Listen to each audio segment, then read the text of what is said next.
Eyes no longer grant gold. Huh. Starting the stream. These are all such weird changes. Yeah. Not a fan. I don't Although, I don't I don't know what to think of any of this.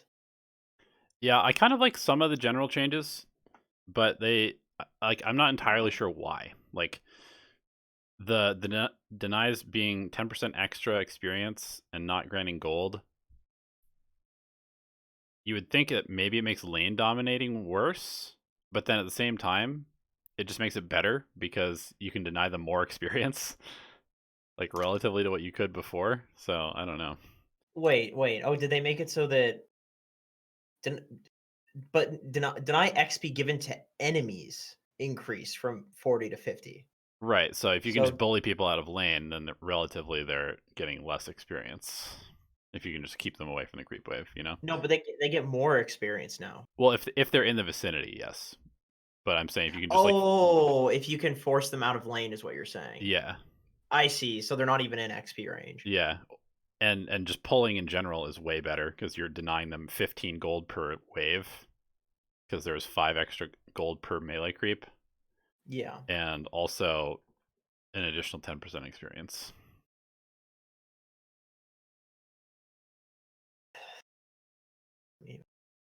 I mean, this seems to make laning matter a lot less, though. Like, you don't get this huge. Well, then again, you get more gold from melee creeps. So if you're like owning in lane, so you get access to the creeps, you will be more farmed. But the enemy team will have more XP. Yeah, potentially. I'm really not sure how it's going to shake out, to be honest. I feel like it's not really going to stop the death ball that's happening right now. Yeah, I don't know. But Because it it's seems like this melee creeps base bounty seems to like almost counteract the denies not giving gold. mhm, Like maybe you'd get like one or two denies on a creep wave if you're owning. mhm. And now if you're getting like three, you're gonna get 5 more gold per wave as a carry if you're getting 3 last hits on melee creeps, which I don't know. I feel like you might miss one if it's a contested lane. Sure. So it seems like about the same. It's just that you would value more so going for the last hits over the denies. Why did I get an ad for baby booby support when I clicked on this video? Well, we're trying to like expand our reach. Right now, if you look at our YouTube stats, we have 99.9% male viewers. And so, We're we're going for the pregnant audience. yeah, we figure that they probably have a lot of time on their hands because maybe they're on maternity leave and they are looking to start learning to play Dota for a stress-free environment for their babies to Yeah, develop, you know? that makes a lot. Yeah, I mean, it definitely is. It's one of the least utilized audiences in Dota, in my opinion. I think there's a lot of money to be made in pregnant Dota players and young mothers with their very first child. Not the second child, the first child. You want to get them when they don't understand about like formula and letting the baby cry out so that the baby doesn't keep crying. There's all of these different tricks that you learn in early motherhood, and we're trying to kind of prey on the audience of mothers that just don't know those tricks yet, so we can sell them like peripherals and stuff for their Dota 2 MMR gain.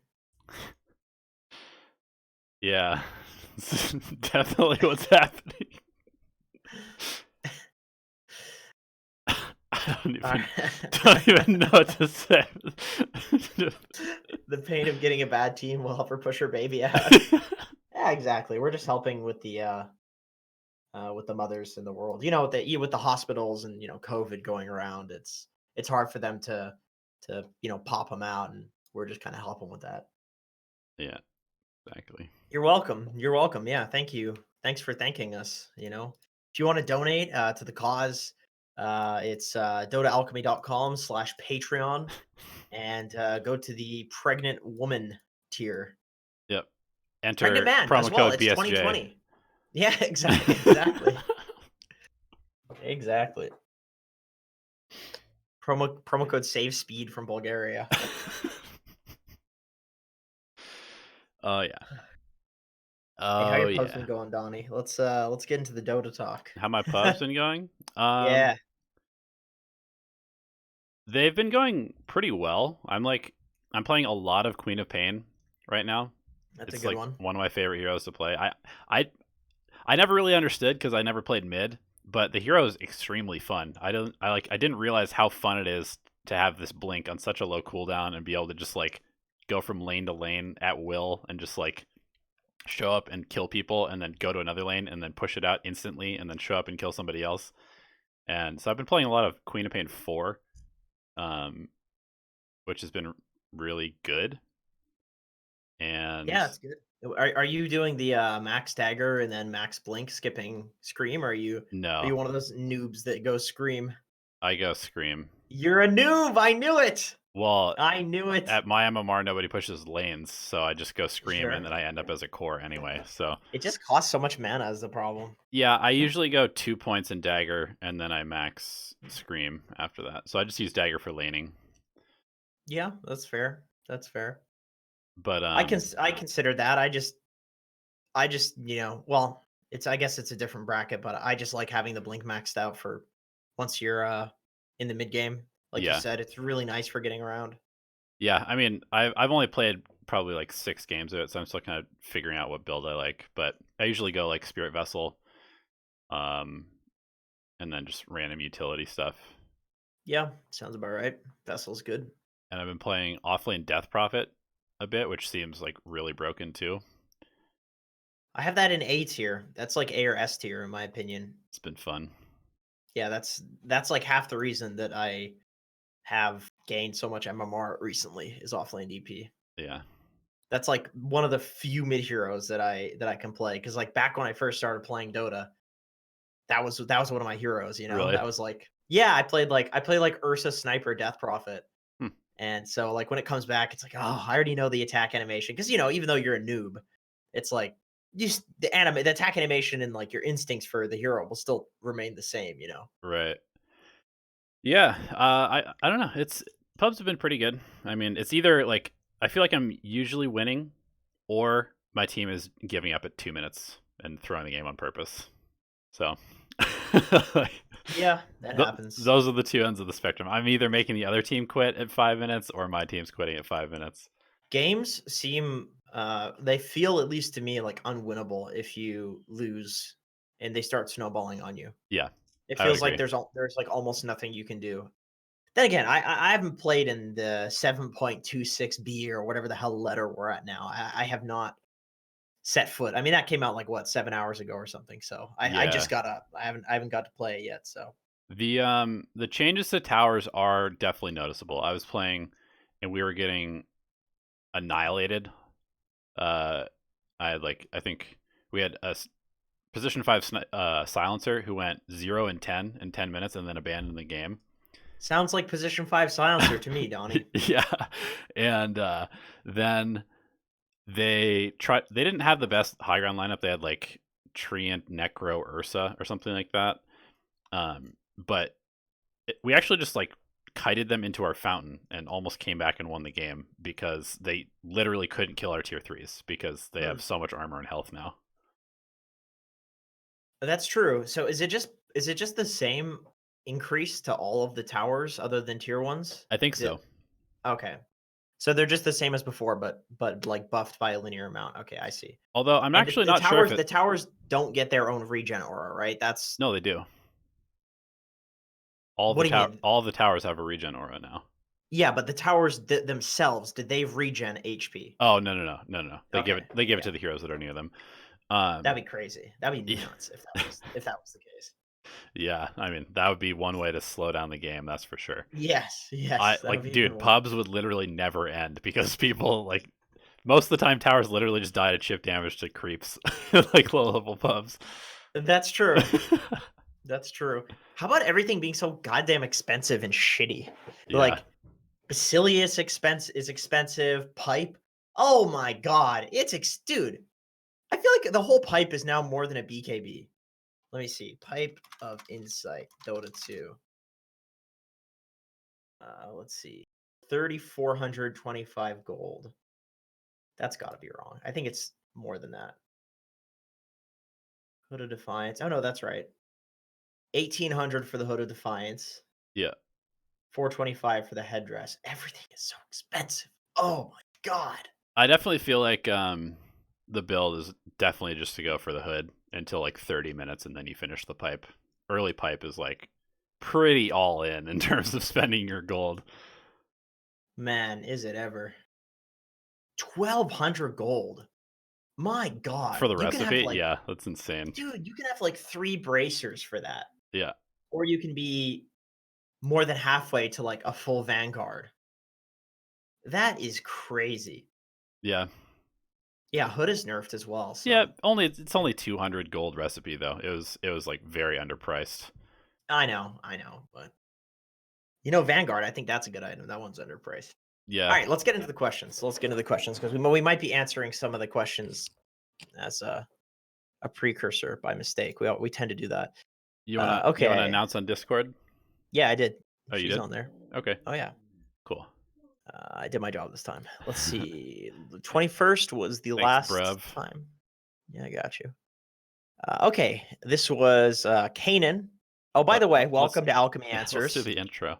episode 77, Yeah, where welcome. we take questions from patrons, from our gracious patrons, and we answer them to the best of our ability, which is usually not to a very high degree, but we Well, try. if you ask our YouTube comments, you answer them well, and I'm just kind of window dressing here, just sitting here, Is leeching that off. true? Yeah, there's always like 3 to 5 comments in our videos now. It's like, if it's elevated, I immediately turn off the video. But we do every video together. I don't understand. I know. How does I feel like that I haven't read a comment like that in months. Well, Donnie, you just gravitate towards negativity, I you do. know? I You're look at just it. I can't get it out of my head. It's just right there, and I say, you know what? You're probably a 1K MMR pudge picker that's saying that to me, it's probably true. and somehow you're still bothering me with your opinion. I feel like most people who are making some negative comments on the internet, a lot of us want to make negative comments. You look at somebody, you don't like them, somebody says something you don't like, you want to do it, but you don't do it because you're reasonable. You're not a 1K MMR pudge picker. It takes a certain kind of person to write it down into text in a YouTube True. comment. True. The True. really hateful stuff. The constructive criticism, that's good shit. That's more, that's a totally different thing. Yeah. That's a totally different thing. Like, because to do constructive criticism is like, that takes like guts. You know what I mean? That takes like caring about something, and it's like that Like takes like putting your good. feelings out there to some extent. Yeah, Yeah. exactly. That takes like positive, very positive elements to somebody, but just like viscerally, seeking catharsis on the internet, whether it's on 4chan or YouTube or Reddit or wherever the fuck you're posting your comments. It's not good. It's not good, man. I've been there. I've been there in life, and it's never going good. Anyway, let's get into the questions. Kanan says a question specifically about mentality and how to abuse the comparisons you make between Dota and poker. In your experience, how much value is it to simply piss off your enemy to the point where they play like shit?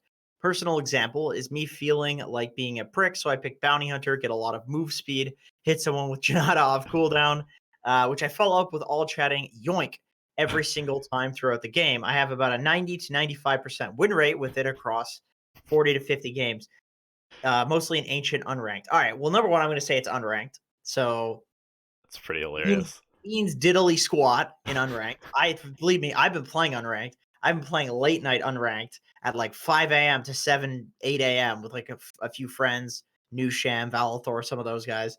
And good lord, it is not even Dota. Like, I'm pretty sure we have a 95% win rate, and I'm Pudge most of the time. And that's literally the worst hero in Dota. So just saying, that doesn't tell me that you're necessarily a bad bounty hunter or anything like that. I'm sure you're fine. But I legitimately think if you're having fun playing a hero and you're doing shit that's annoying, that's the way to win at Dota. Like, Yeah. anytime there's somebody I said this, I'm going to just publicly say this. I was having a conversation with Henry, and we were talking about who is the best player on the four Zoomers team, the Hmm. team with Sammy Boy, Ocean, yada yada, those guys. Husky Uh, monkeys. Yeah. yeah, they just beat crazy today, I think. Hmm. Which good for them. Very good team. They haven't really been playing like real teams until now, so they finally like basically proven themselves. And I said to him, I said, dude, I think Monkeys Forever is insanely good. And the reason that I know that that guy is the best player on that team, nothing against the other players, is because of how annoying people find him. People fucking hate him. They hate him in pubs. You know why? Because he picks weird shit. He does weird stuff. He's annoying. People don't agree with his way of playing Dota. But guess what? He's annoying and he's ranked 10.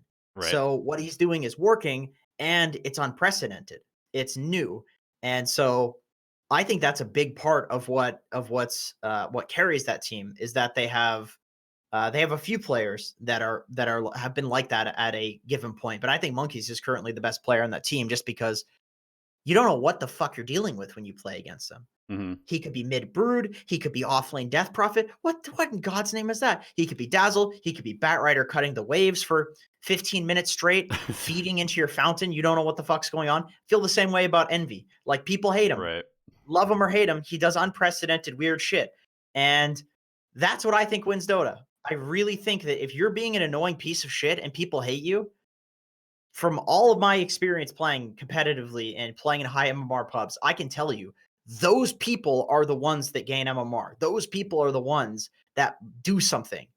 It's Yep. not the people that are copying and doing standard shit. It's the people that are breaking the mold and just being, dare I say, cunts. Like the people that are hated, they're the best.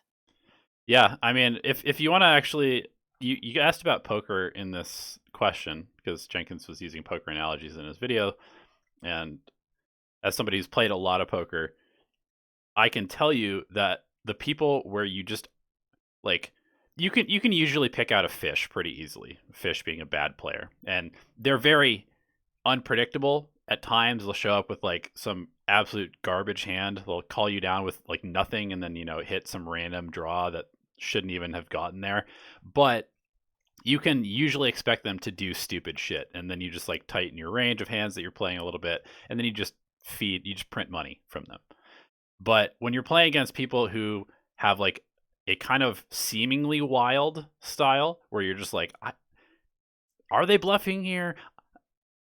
They'd always seem to have the best hand when I call them. Like, that's the stuff where you literally almost want to just leave the table because you get into hands with them and you're just like, I have no fucking idea what's going on. Like, do I call here or do I bet? I prefer to just not play hands with this person. And so sometimes legitimately you just try to avoid people like that.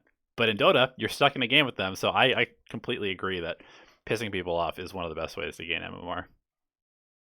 I've been getting reported a lot over the last couple of days playing this co-op. My team will lose the early game, and I'll literally just be at their tier 3s cutting waves for 20 minutes, and then my Alchemist will suddenly come online 35 minutes into the game. Quap's very good at doing that, actually. That's Yeah. one of the better heroes. So hard to catch. Not exactly the greatest at clearing waves, but just impossible to catch. Yep. Because you're just blinking through the trees. They know you're there. You know you're there. You know they're looking for you, but they're never going to find you. Yep. All right, next question. We have JTL. New player here, calibrated at 2.7K, but feels absolutely undeserving. Well, congrats if you're brand new and you calibrated 2.7K. I'd say that's pretty damn impressive. Yeah. For being totally new.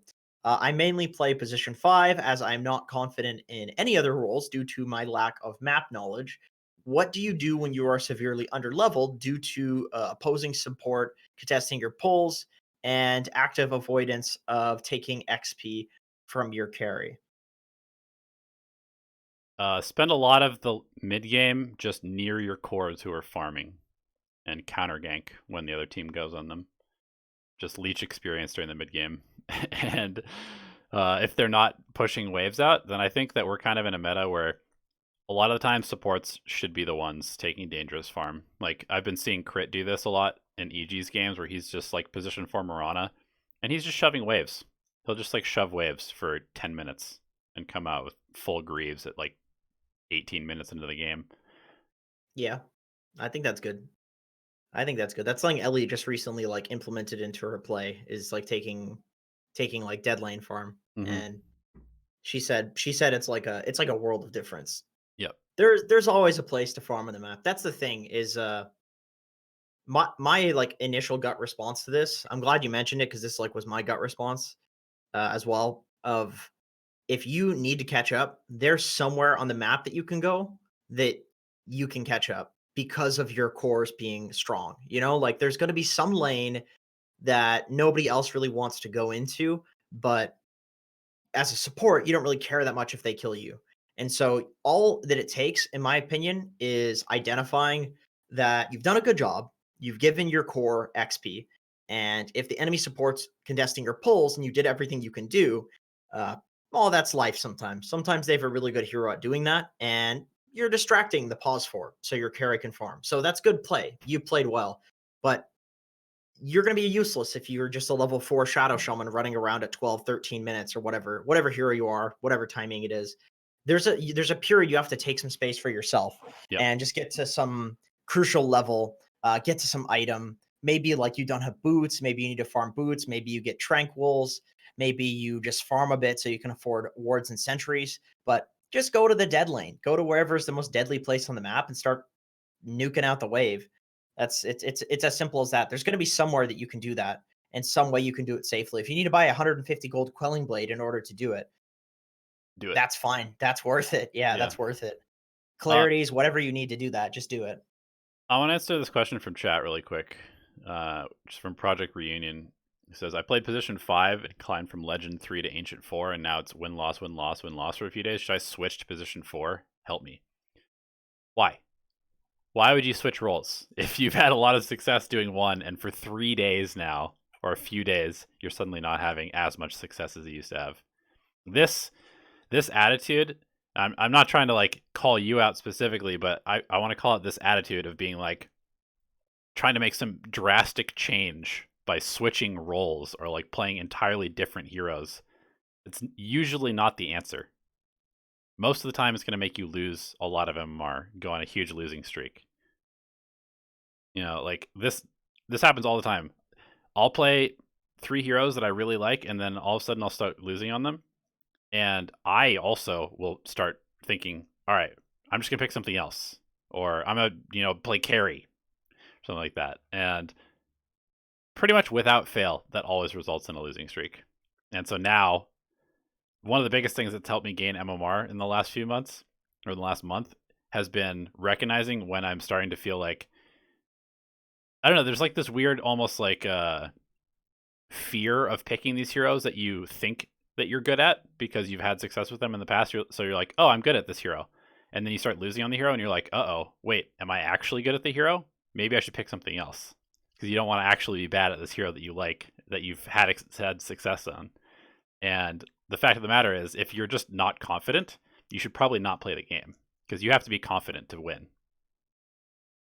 Yeah, there's also the element of the way that I've seen people like gain and lose MMR in Dota. It's always there's days where it's just win loss win loss win loss.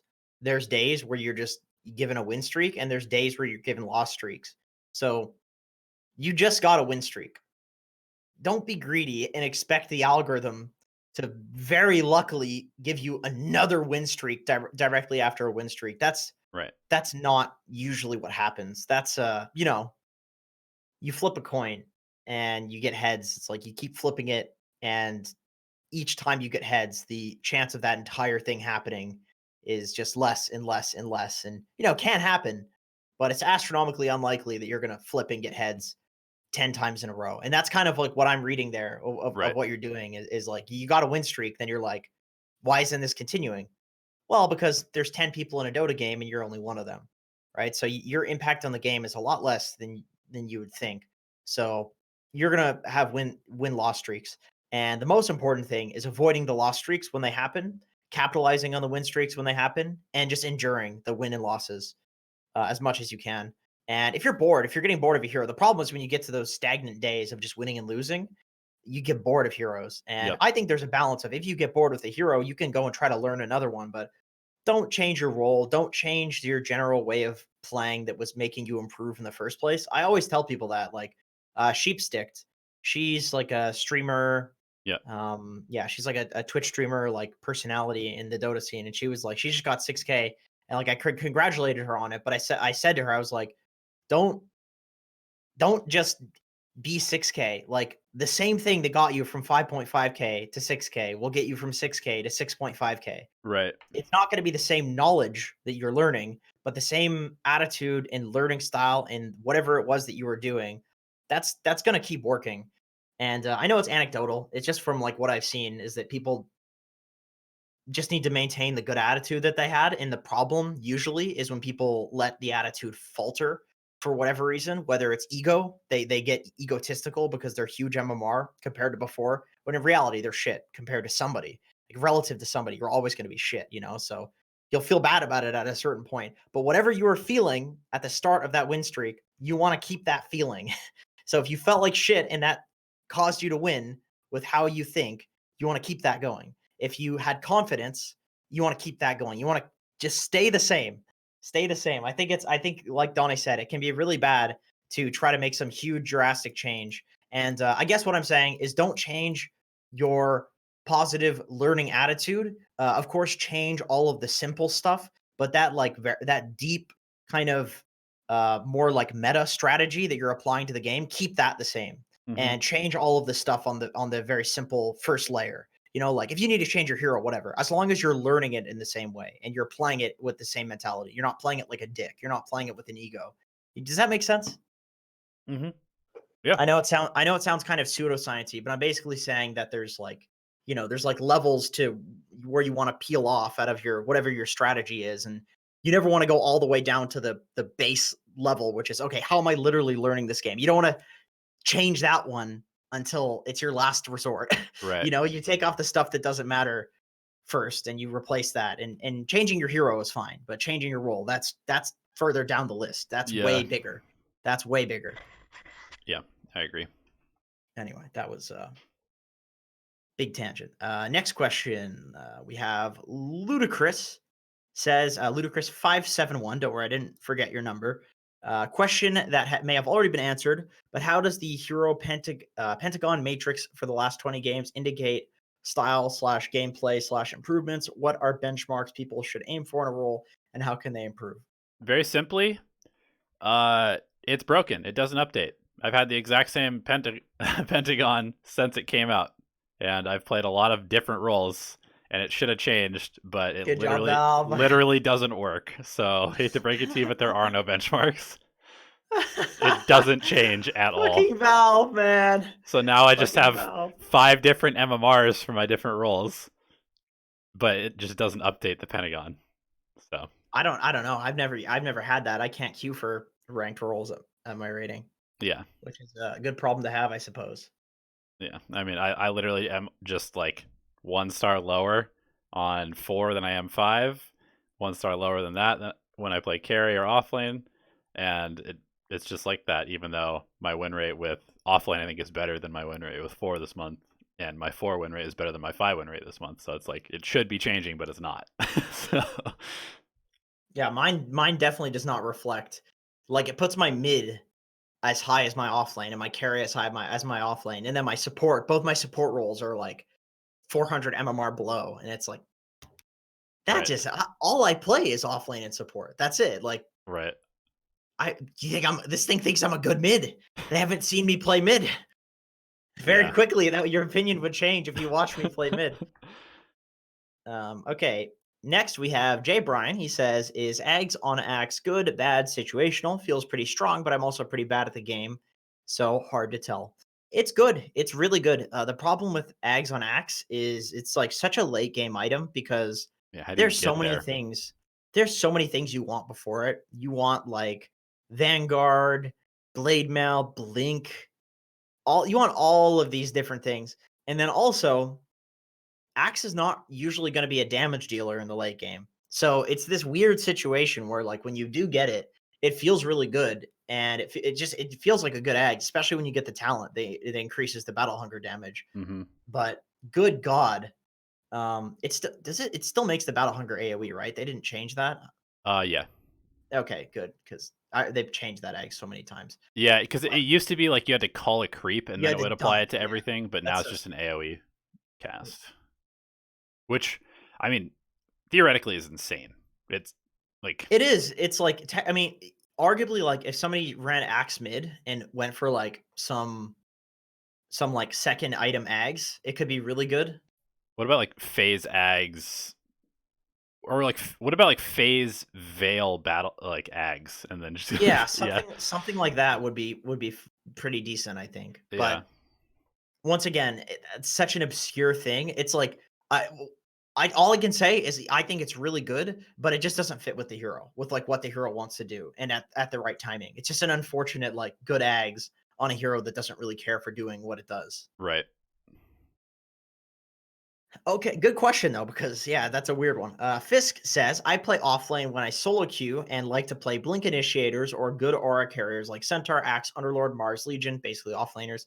Oftentimes I get a position 4 who will just sit in lane and soak experience and seem to be confused about concepts like pulling or cutting the wave. hmm, It's a pretty common occurrence given the bracket I'm currently in, Crusader. And while I realize losing some of these lanes is not all their fault, it does not make it any easier. Since calibrating my friends who are higher ranked legend, they've been dragging me into some pubs with them, and I haven't played as much ranked games as I like to, but I can normally hold my own in those games. Given the current global situation, I finally have time to commit to playing ranked games, and I'm aiming to improve. I don't want to be the person who blames their support for losses, so my question is, what can I do myself to start improving my laning phase, specifically in regards to cut, pull? Dude, do it yourself. Like yeah, I once again, I know I always have to defend this when I say it, but I've been smurfing, yada yada, competitive advantage. If you want me to stop smurfing, pay me thousands of dollars because that's what the league's gonna fucking give me. But like legitimately, tons of people don't do this, even in Divine. Like they don't do the things that I want them to do, yeah. and I don't bitch at them to do it. Just I'll go do ask it. them and I'll try to get them to do it. But if they don't, that's okay because like I don't know, language barrier, or maybe they just don't care, or they're not putting as much effort, whatever it is. I'll just go do it. Like somebody needs to do this stuff. It would be different if it were like a 10% increase in your laning stage to do these things, because then it's like, well, I don't want to suffer the loss of like missing a wave to go pull. But it's like a 200% increase Yeah, in your laning stage. So your carry could literally TP to your lane and then pull for you and be recalled back by a Chen, and that would be economically worth it in the game for that to happen. yeah, That's how good this shit is. So literally just support yourself. yep, And in regards to the queuing with higher rank friends and feeling like you hold your own in those games, I don't want to dissuade you because maybe that's true. This is not specific to you, but I can say that I have seen this exact thing many, many times before. We've seen it on this podcast hmm, and in replay review, and it's usually not true. yeah. Like, usually what's happening is you're basically getting carried by those friends where they tell you to do things you wouldn't normally do. Um, Or they just have better vision or map movements, and so you naturally have to play better, like because exactly. yeah, Yeah, right, exactly. And then also there's a little bit of not um it's like your team is like owning so hard that they don't really need you to do anything in right, order to win the game. Like your impact just is if you have no impact, it will have a lot less of an impact in those games because they're higher rated because people will kind of make up for it. Like there's a whole lot of things there, and I would just say it's really hard to know what you don't know or if you don't know. And like I said, I don't want to dissuade you, but if you do want to get better, then I think it's worth not thinking about those games and just figuring out how the hell to win in your bracket. Because if you are good enough to hold your own in those games, your bracket should not be a problem for you. yep, And that should be your first focus. And once you can fix that and you are winning in your bracket and your games feel so easy in your bracket, you will know that you're able to hold your own in those games. You know, it's like, once again, MMR is only the measurement, right? It's not like it's not like the goal. The goal is skill, but you can't know if your skill is improving if the measurement for your improvement is stagnating. yes, You can't know whether you're good or bad. So it's impossible to say, you know? yeah. I mean, anecdotally, when when we did the Toronto LAN, and we 5-stacked at the LAN center afterwards with like God Z and Breaky and Tsunami.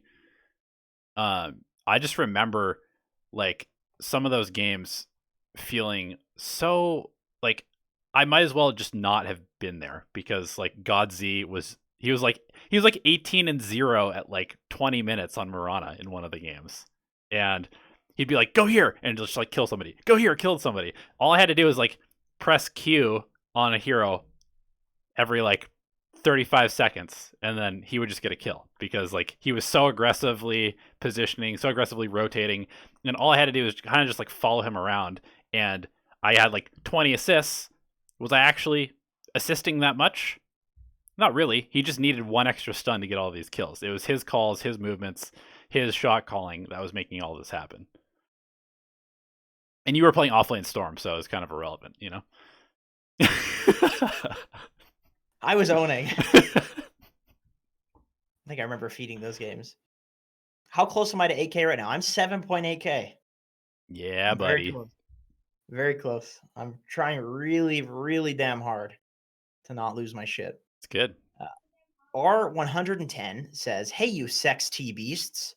A Crusader friend of mine is starting to get quite good mechanically at playing IO. However, he usually goes for a mech wand, then rush heart. Well, maybe he'd be an ancient friend of yours if he wasn't doing that. Recently, our group convinced him to go for Greaves and Lotus when applicable.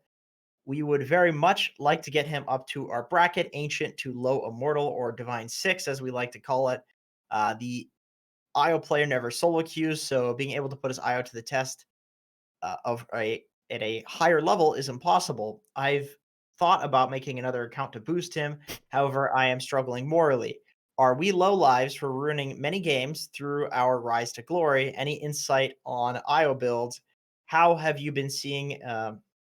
Have I seen any IO in games? No, not really. Are Gloves of Haste still worth it with the plus 50 cost? Yeah, probably. Okay, so boost your friend morally. I just disagree wholeheartedly with any form of boosting, because Yeah. even as an individual, like I was close to 8K before. I was like 7.7. That was the highest MMR I had ever gotten. And it wasn't really it's not boosting what I was doing. But I was very selective of who I queued with. So I remember this. And yeah, and it's like that's not technically boosting, because there's no smurfing involved or anything like that. It's just I wouldn't queue with people that I thought were shit. I would only queue with people that were really good. Basically, my You're friend going Yusham. you're going a little bit farther too. I remember you would like try and play with people. You'd look at their past games and see if they were on a winning streak, and play with those Yes, people who are like on yes, the come up, yes. basically. So I'm gonna call out specifically who, because he knows at this point. Henry. I would queue with Henry when I saw that he was on a win streak, because that guy on a win streak, if Really good he's player.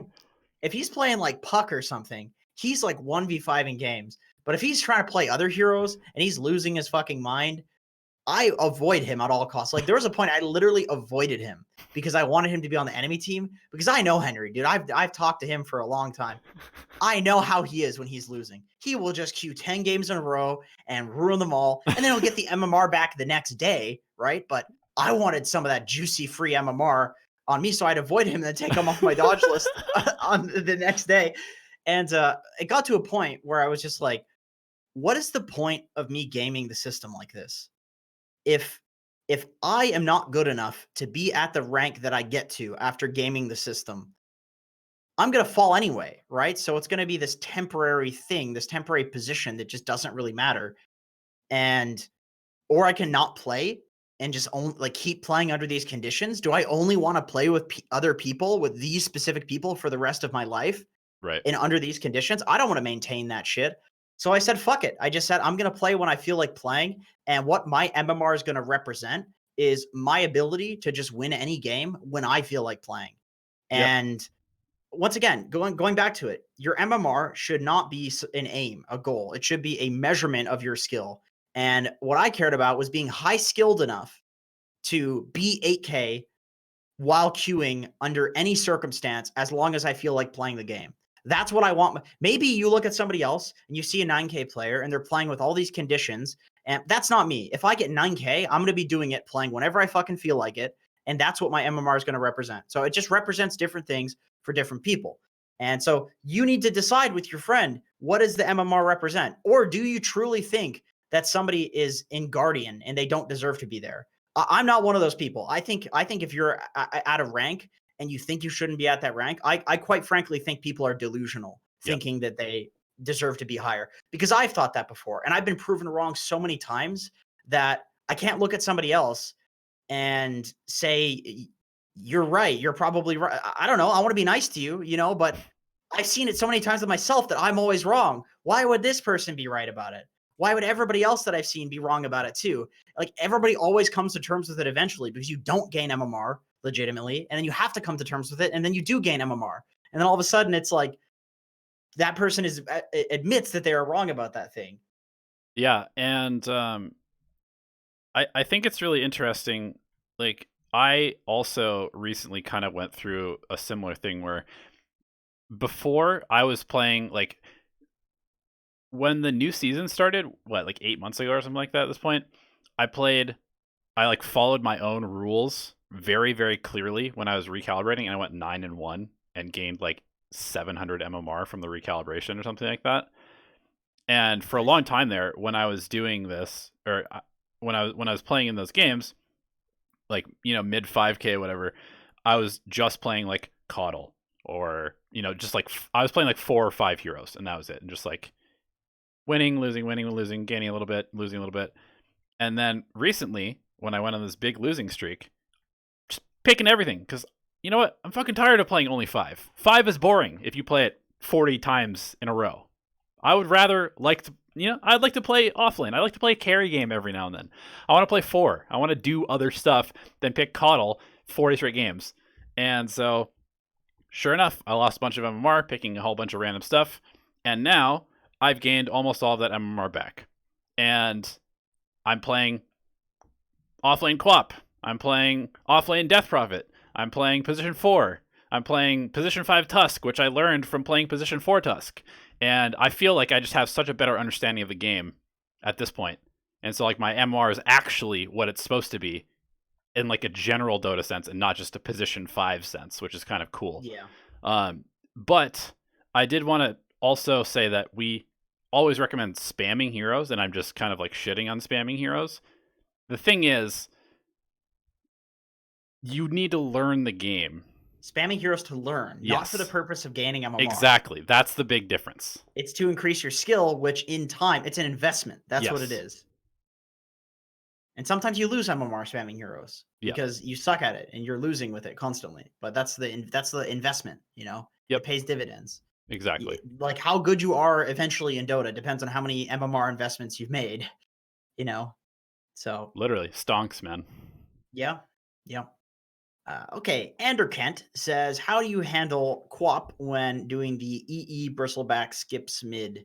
She daggers you on the first wave, and then you're trying half HP, trying to catch the second one. She daggers you again. You can't buy a clarity and salve.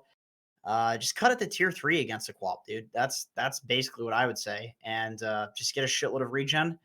If she's chasing you around at a tier 3 and you get to that second wave, that's going to be 2 waves that dies to her tower. If you just TP out and you have a 2-wave advantage on her, she can't beat you mid. Like, that's the whole point of the cutting thing, is that people didn't seem to realize that in the comments. I was getting a lot of comments, and not saying that you don't, Andrew, Ken. I mean, obviously, if you've done it, you know exactly what I'm talking about. But people who hadn't tried it in the comments, they were like, well, what if the enemy mid laner chases you around? That's the point. They can't. If they do and they kill you, it's not worth the waves of experience they're missing that are dying to their tower. Right. Oh, and also chipping away at their fucking tower while that's happening. They're going to have a 50% HP tower after a couple of waves of chasing you around and be level 1. Not very good. Yeah. Also, I mean, you could probably just do it at level 3. Like, just shove the first wave with quills, and then Yeah, do that's 2. also true. That's also true. Like, Envy, the game that I showed in the video that I made for my channel, my personal channel, I should say, because Dota Alchemy is also 50% or whatever. I mean, it's mostly We mine, do, but that's okay. we do have that 10% that we owe to Speed, though, after coming onto the podcast Right. the other day. But other than that, I mean, he's probably gonna He's let's be real. He's kidnapped. He's not coming back. Yeah. So that's not a big deal. We're just reabsorbing that stock at this point. Yeah, at this point, it's just ours. But yeah, Envy doesn't every game start doing that. Like it's just if he can, but he will eventually always do that. So if you have to play the first couple of levels on the wave, and if you're playing something like Ember, for example, and you're doing this mid, like eventually Ember wants to do this as well, right? But because it gets you so farmed, but you don't do it for the first wave. You just push the first wave. Right. You just push until you have like level 2 or level 3 in your flame guard, and then you do it. Then it's really easy. F in the chat for speed. Yeah, boys. This guy. Oh, one thing I did want to say. There was a question about smurfing. What's the best way to play against a smurf? And this also goes back to the question of my teammates suck. How do I get out of my rank? You know, we talk about this all the time. And I just want to say, if there are idiots on your team, the enemy team is filled with idiots. You know, so there's going to be 4 idiots on your team and 5 idiots on the enemy team. Okay, that leaves one person. You. Yep. 9 idiots in a game. What are the chances you're the one not idiot deserving of, you know what I'm saying? Like it's very unlikely that you don't belong there. And the thing is, if you're not an idiot, then you're only 20% of your, or you're only 1 over 5, 20% of your team. I'm a dumbass. 10% of the impact in the entire game. So it's sometimes you have idiot teammates and you lose. Sometimes you have Smurfs on the enemy team and you lose. And you just need to have such a high impact that you're not able to do that at your skill level yet. And that's fine. You play 10 games. 4 of those games, Smurfs are going to be on your team. 4 of them, they're on the enemy team. 2 games, no Smurfs. You know, that's the thing is like, I want to tell you how to deal with a particular game where your teammates suck or a particular game where you had a Smurf. But the best, most useful thing that I can say is like play for the next game where you have the Smurf. Like if the game, you try your best to win, but you also have to accept that sometimes the enemy team will just have 2 Smurfs and you have none and you fucking lose. And that's fine.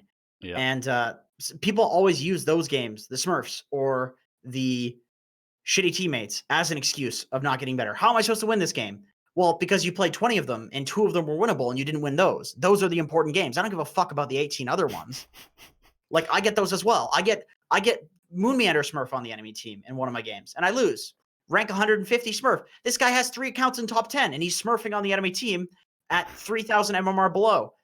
What can I do about that? Oh, great. 8 games later, I get him on my team 2 games in a row, right? It's like I can't look at the one game and dislike that and then like when he's on my team. Right. All I'm saying is like, do not get jebaited by these like inconsequential games where you have Smurfs, they have Smurfs, shitty teammates, whatever. Focus on being good. Focus on having the highest impact possible. Don't be a monkey throwing shit amidst this cesspool of other monkeys throwing shit. Do not stoop to their level by focusing on blaming people and blaming things for losing. Yeah. Like Also, that takes your entire focus away from winning. what I don't understand is when people say, I'm only at my MMR because I have Smurfs on the enemy team every single time. Why aren't you like having the same impact if you're supposed to be higher MMR? Why is only the Smurf the one having the higher impact? Well, that's just statistically not true. That just isn't true. Like you also have Smurfs. That's what I'm saying is that Yeah. it's not statistically possible. And if it is, then you need to play a larger sample size of games because you can't flip a coin 100 times in a row and get heads every time. You know what I mean? Like you can do it 2 times, maybe. Wow, that's cool. Doesn't prove any. Like you can't flip a coin 3 times, get heads 3 times in a row, and say, "Look, it's heads every time." Like keep flipping it. Yeah. It will even out to 50-50. I think it's like 51%, but you know what I'm saying? Like something with the metal, but you know what I'm saying? Oh yeah. Oh yeah. Anyway, it's just such a big debate. It's just such a big debate, and I don't like to see people not focusing on the important things because they're debated by that stuff. Cadu Nuno says, I'm switching from support to offlane. What would you say are the most important aspects of playing offlane currently? Being a maniac, you have to constantly run in first and play at it. I gotta say, offlane is not a role for the faint of heart right now. Like Yes. you have to run in and get fights started and shit and survive at like 10% HP. that's like your main goal as an offlaner is to like bait the enemy team into absolutely horrendous shit. You're constantly playing on like the edge of a cliff, just like I don't know, like some there's some like raging bulls or something, and you're on the cliff and you have the little red flag, and you're constantly dodging out of the way for the bulls, and they run off, and it's like the only way that you survive is by getting those bulls to run off that fucking hill because God knows you're not walking through them. And that's off lane. It's like you could tip yourself off the hill, a bull could hit you. There's so many ways that you can die. But it's exciting. It's a fun role. It's a really fun role right now. It is definitely not a carry role, though, I will say. No, It's no farming definitely not a carry whatsoever. role. Actually, I was going to make a video about this, but I just couldn't quite figure out exactly how to do it. But Mhm.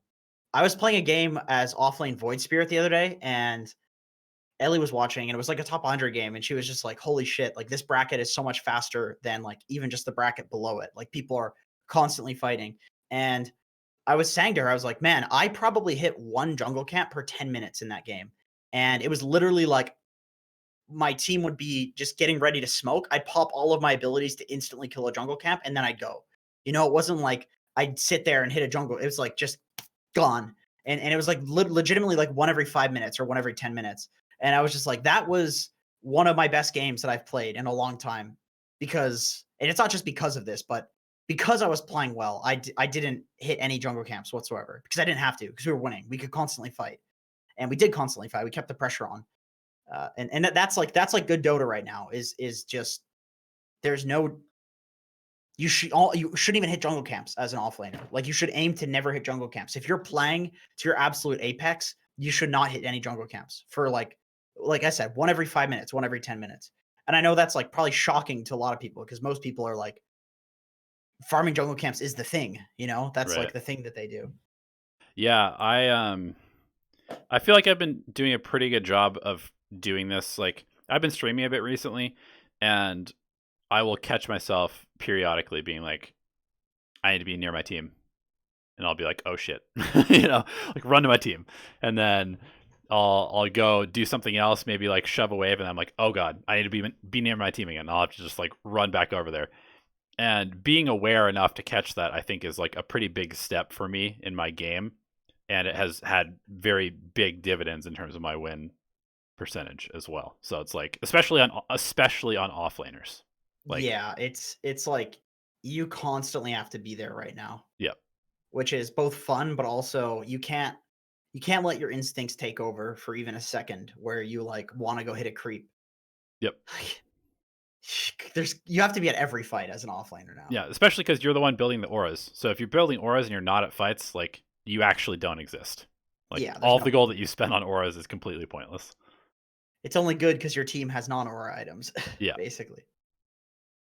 Okay, couple Lurky Boy says, couple of days ago, I had this game where I was playing Pause 4, and our offlaner tilted and went AFK jungling at minute 1. This made me think, should you become an offlaner and do an offlaner build, or stick with position 4 and do position 4 build while being more farmed than normally? That's a tough one. That's a tough one. I would say it depends on what your AFK jungling idiot does. Your AFK jungling idiot probably is going to go carry items because yep, that's what people who hit jungle do is they go carry items. yep, So yeah. Nobody I would jungles to say, farm a pipe. yeah, that doesn't make any sense actually because that would imply you want to be with your group, with your team. So I would say probably build the offlane items just because it's really bad to not have somebody that's building it, building those items. And yeah, I would say probably offlane items, support items. It's largely the same though between position 4 and offlane is the thing though. So it's not really a huge investment to be like, I'm going to switch from position 4 to offlane. It's kind of like, is that really switching roles? I feel like Earth Spirit and some Centaur War Runner, like these heroes are kind of the same in what they do.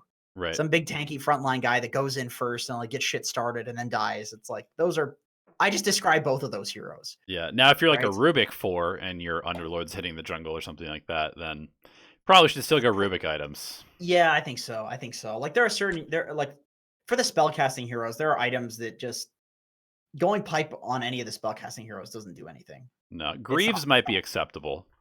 Yeah, on one of Greaves might those. be okay. Sure. Yeah, definitely, definitely. It's weird. I guess.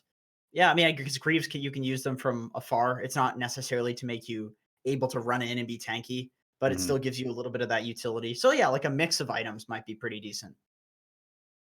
But yeah, very specific question. I would say probably lean towards going for the aura tanky items. Yep. Sofa King says, "Is Gyro offlane viable?" Yes, I've done that one. I've done that Yeah. one. It's pretty good. If you build tanky items and take the HP talent, I think it would work. I tried Bassi, Yasha, Vanguard into Crimson. Don't go for Yasha. Don't do that. That's a carry item. Don't go for Sanjin Yasha. Vlad's with a final BKB, and it felt pretty good for both teams and for tower push after the patch. It's hard to tell what is good without experimentation, but Gyro seems to fit the fast-paced meta. I actually do really like offlane Gyro, How but did I you would say skill it?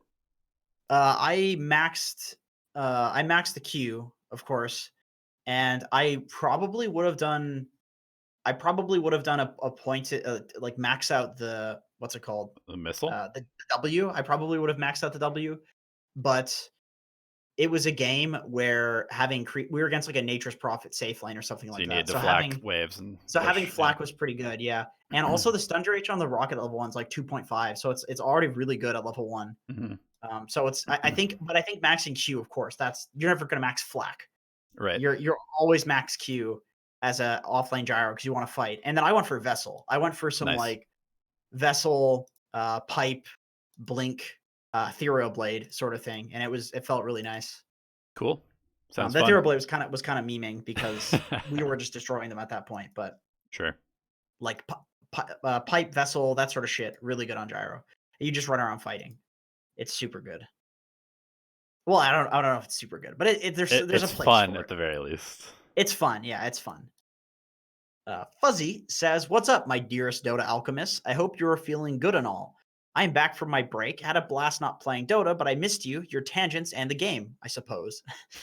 Today, my question is, what other games or genres can teach you that is good in Dota? Or to make it even bigger, what other activities in life?"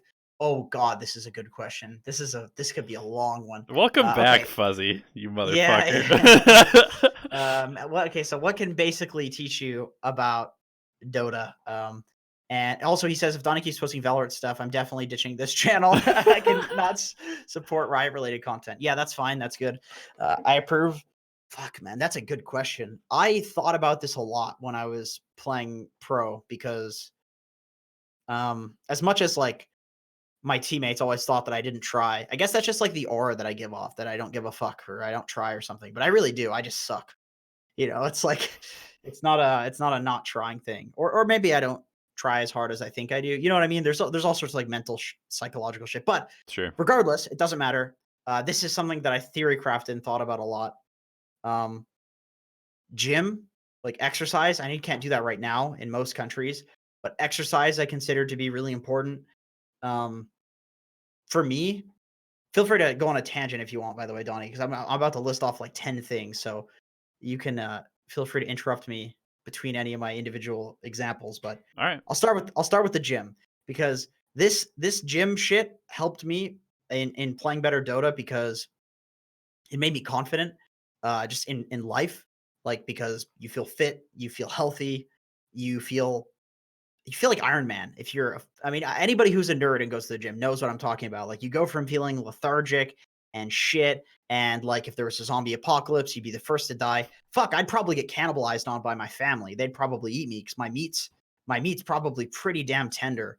Um, so it's not looking good for me. So I felt like Iron Man, and so I'd go into games, people would flame me, and I didn't care because I went to the gym, and that was, and I think there's a whole lot of other psychological, like neurological stuff that happens as well.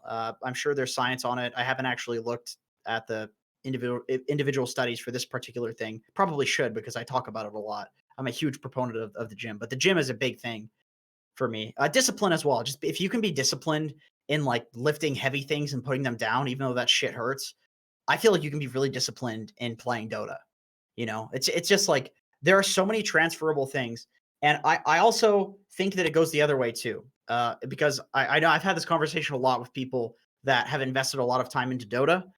There's this like whole sunken cost problem where people don't want to quit and they don't want to move on to like their career, or they don't want to move on to like playing another game because they feel like they've put so much time into Dota that if they don't use it for something that gives them some dividends like money or fame or whatever it is, then it was all worth nothing.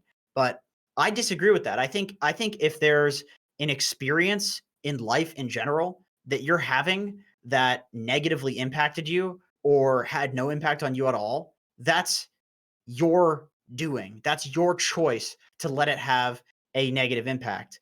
And somebody just messaged me on Twitter about this, actually. They were saying they started reading Marcus Aurelius Meditations because I had recommended that in like one of the streams. Mm, And they said, I love that he name drops random people. He'll name drop his fucking gardener. hmm And you know why? You know why he name drops his gardener in his own personal diary as a Roman fucking emperor? Because this guy went through life, and every single interaction that he had, whether negative, positive, or neutral, or with somebody that he perceived to be lesser, he would look to get some value out of it for improving himself. And I feel the same way about Dota. If you're choosing to take all of these things that you've learned about Dota, gaining MMR, discipline, how to be happy amongst a bunch of apes, all of these different things, if you can't find a way to make that apply to your life, then you suck. You Yeah. suck at doing that. And it's not has nothing to do with the experience itself, because it could be a very positive one. Even if it's negative, you could turn it into a positive. You're choosing to make it negative. That's why this guy was a very successful Roman emperor until he got killed by his piece of shit son. You know? So, yes, good question. Good question. I think it goes both ways. That's all I'm saying. I really think it goes both ways. Yeah, I would agree. I have a bunch of thoughts about various things with like improvement in Dota from outside activities as well, but I think you summarized it pretty well. I don't want to drone on for too long, but I really the one thing I will say is that I think it's really important to try and employ balance, because the more like deep in you get to like the quest for MMR, the quest to get better at the game, generally the worse your experience is going to be. It's like really important to, I find that when I take time to play guitar, like go outside, do some gardening or something like that, like take my dogs to the park, like those are the days that I actually play good Dota or feel invulnerable to tilt, because I have like creatively expressed myself through guitar. I've like cleaned my house. I have spent some time outside in the sun, and all of those things significantly just increase my general quality of life. And then once you increase the quality of your life, usually the quality of your Dota goes up too, because Dota is like essentially just a game of resilience, in my opinion. Like it really is. Some games you get a free win, but most games it's how resilient can you be to things going wrong?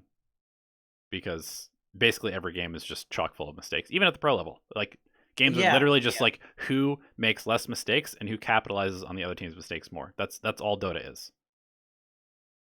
This is true. Yeah, this is true. You can really tell when somebody's losing so many games and they don't know it, when they're like so tilted that they're like, oh, I hated when my teammate did this and this and this. And it's like, man, those aren't even that big of like, these are such minor mistakes and you're so focusing on this. Right. And you can just really tell when somebody's like in that zone of just absolutely zero resilience. And that's when people go on these like massive loss streaks, is when they let like one individual thing basically make the game um make them just lose their mind Yeah. with the Anytime game. somebody starts all chatting during the picking phase because they somebody picks a hero on their team that they don't like, they start, oh, why'd you pick this hero? We Oh lost. yeah, Or they yeah. start, look, we've Right. got a fucking Pudge on our team. God, Oh, well, I if, get if if that one. if it's Pudge, I mean, it's kind of acceptable. But any other hero, if they're flaming their team in the draft, chances are that person is not having a good day. Yeah, agreed. And you can avoid that by just doing good shit outside of Dota. Yep. Okay. Rage says, I've been having a lot of games where the character I, as a support, want to play around, e.g., a strong mid or offlaner, is being played by an idiot who wants to run into the enemy triangle when they have 5 people there. Do I still try and save them? No. or is it better to just sacrifice them for a better game plan? Yes. Also, Yes. alongside this, I've had a few mids who really want to play the solo game and are making games last far longer than they should. You can just play around them. How should I approach team fighting or starting a fight with players like this? Just go to them. Yeah. Just go to them, Rage. Um, it's you know, Alter- there's not much you can do sometimes Alternatively, relentlessly split push one lane. Just live there. Live in the trees. until Live the person wants to fight. live at their tier 3 until all of the fights start being won by your team because they're getting 4v3s and 4v2s because the other team's coming back. The other teams, like players, are coming back to stop you from split pushing. Yep. Yep. Basically, yeah, you just need to do something to basically capitalize on the fact that these people are doing what they're doing. Like if you're having somebody run into their triangle and have 5 people there, if you run up there as well, you're gonna feed with them. But if you split push on the other side of the map and they do that, then that's space for you. You're actually transforming their shitty play into something good Yep. by you doing something good. So That- you just need to figure out what it is that you can do to make that transformation. What you just described there is legitimately the only way to gain MMR in solo queue. In basically any game. And I watched this in, I know people are starting to meme this, but I watch this in Valorant, like playing with Nusham or even just myself when I'm having a good game. There's a bunch of really bad players. There's a bunch of league players trying to play like an FPS for the first time, and they all suck. They're like looking at the ground, running around. And I just let them walk in, get shot, and then I peek immediately after that, knowing exactly where the other players are. And I just use my teammates as like a meat shield to tell me where people are, and I kill them. And like, Nusham does this every single game that I play with him. He like sends Valathor in and then kills the 3 people that Valathor got killed by. Yeah, because Valthor's gonna get himself fucking killed regardless. Dude. Exactly. And this is what you need to do in Dota pubs where your carry is, they keep dying bottom. Why are they still bottom? It's 20 minutes in the game. They're in the dead lane still. It's their 4th death, their 8th death. But you know what you should be doing? Knowing that 4 enemy heroes keep killing your carry, you need to be pushing their top wave. You need to be pushing their top tower. Or baiting your idiot carry. That's also a play. Exactly. All of that. Yep. Anything. You just need a solution. You need to look for one.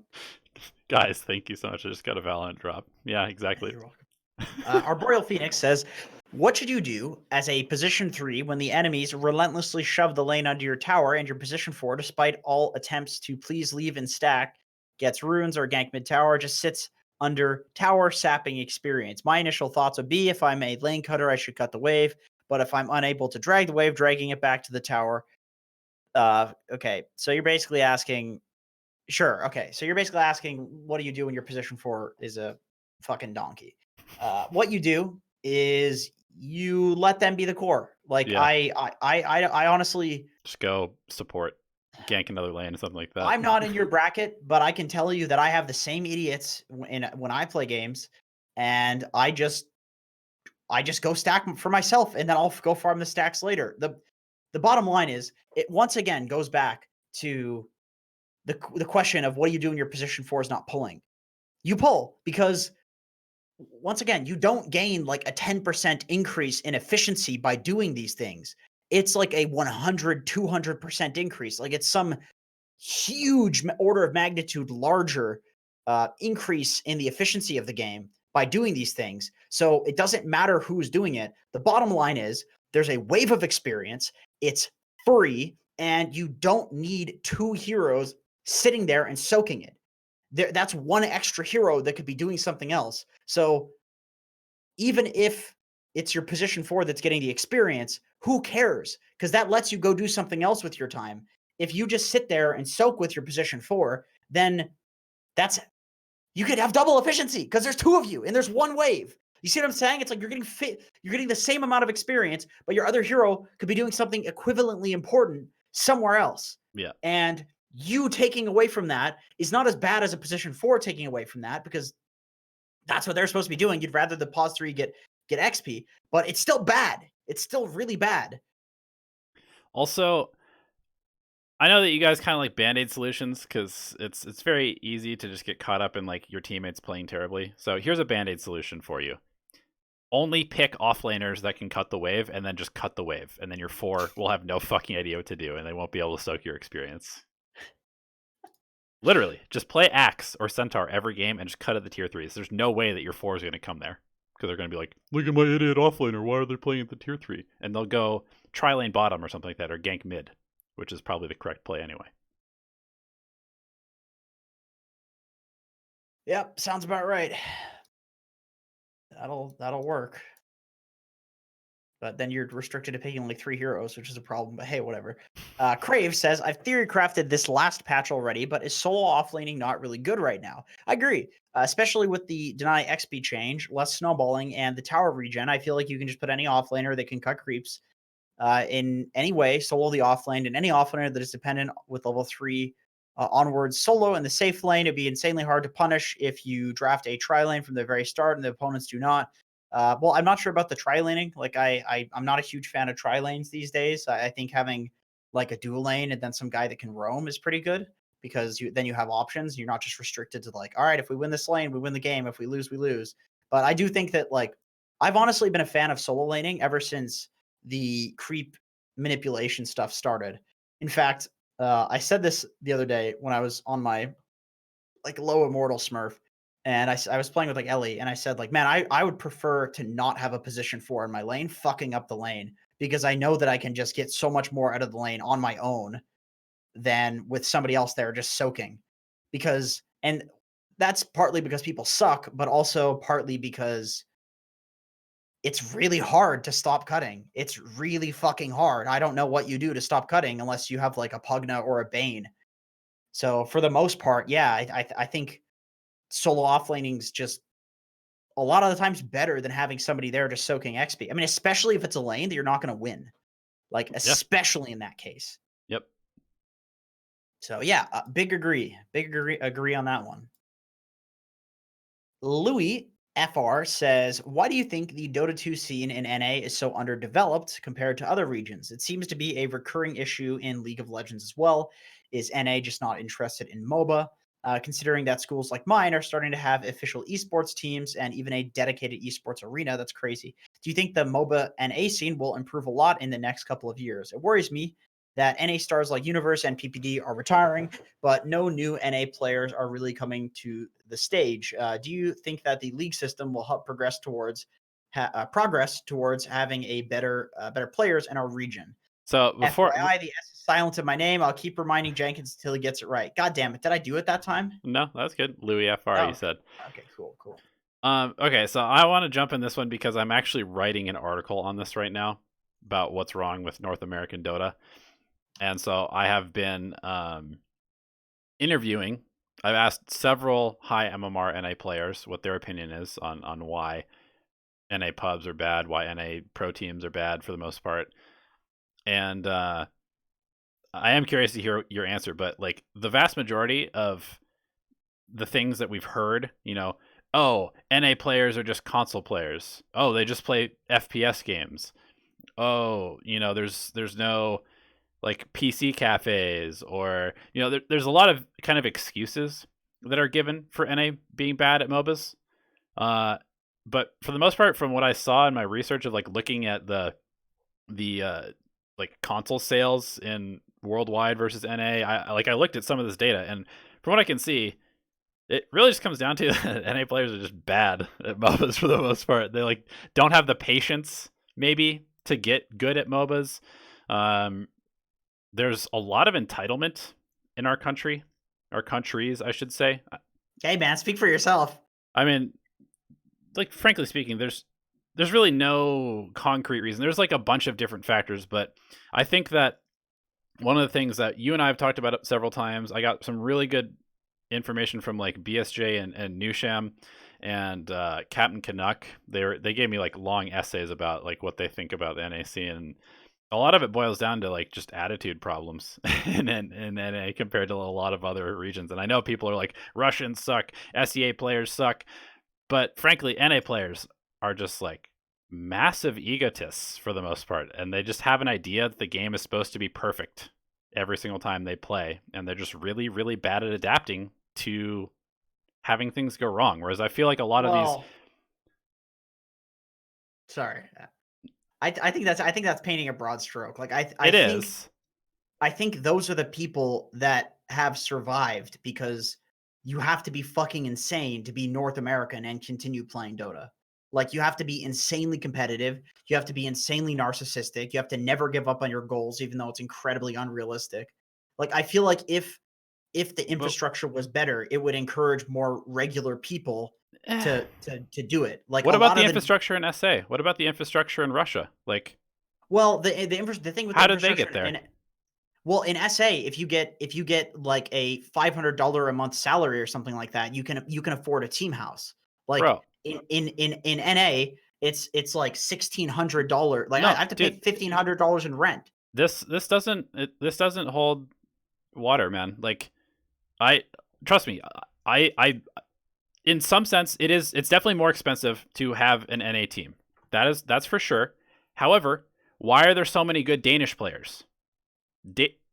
Like Denmark is more expensive to live in than America. Why are there so many good Scandinavian players? I mean, those are just as expensive. Yeah, to live in. I have no fucking idea because I've never lived in those countries. I don't know how it is. I can only speak from my own experience, which is that I was never able to strictly play pro for more than like 4 months at a time because I had to pay for school loans and I had to pay for rent. Like I can only speak from my own experience and from other people that I know as well that are tier 2 players that had like pending massive college debts. Like what are the college debts like in Denmark? Do you know that number? Like it's probably a lot lower. Like it's in Europe, it's a lot lower, right? Like Probably. Husky, for example, did like a year of school and he's always asking me, is there a video he can help on? Is there something he can do to get money so his parents don't hound him for his like student debt? So it's a nuanced issue. Like I don't know what all of the factors are, and maybe like I think there's you're right, a large amount of it is attitude, but I also think that at least for me, and some people that I played with, like it just wasn't possible. Like like I said, whenever I was like playing pro at my like apex of skill, I was in college for a fucking CS degree, so I had to work to pay for that.